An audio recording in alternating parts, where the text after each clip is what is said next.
لوط علیہ السلام نے ان کے سامنے ہاتھ جوڑ کر فرمایا یہ دیکھو یہ میری بیٹیاں ہیں، یعنی امت کی جو عورتیں ہوتی ہیں وہ نبی کی کیا ہوتی ہیں؟ بیٹیاں ہوتی ہیں روحانی۔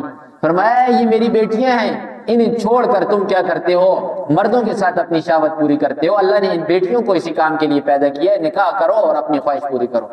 آگے سے خبث ان کے دلوں اور دماغوں کے اندر بھرا ہوا تھا، خبیث قسم کے لوگ سے جواب دیا ما لنا فی بناتک من حق، اے لوط ان بیٹیوں کے اندر کیا رکھا ہے ہمارے لیے؟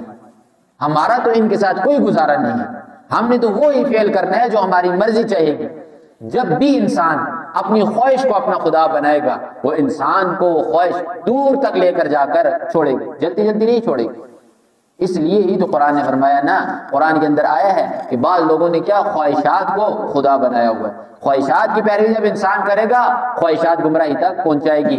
انہوں نے بھی جب گمراہی کے اندر یہ جاتے گئے تو ایک وقت آیا کہ خواہش کو انہوں نے خدا بنا لیا، وقت کے نبی کی بات کو نہیں مان رہے، نہیں چھوڑ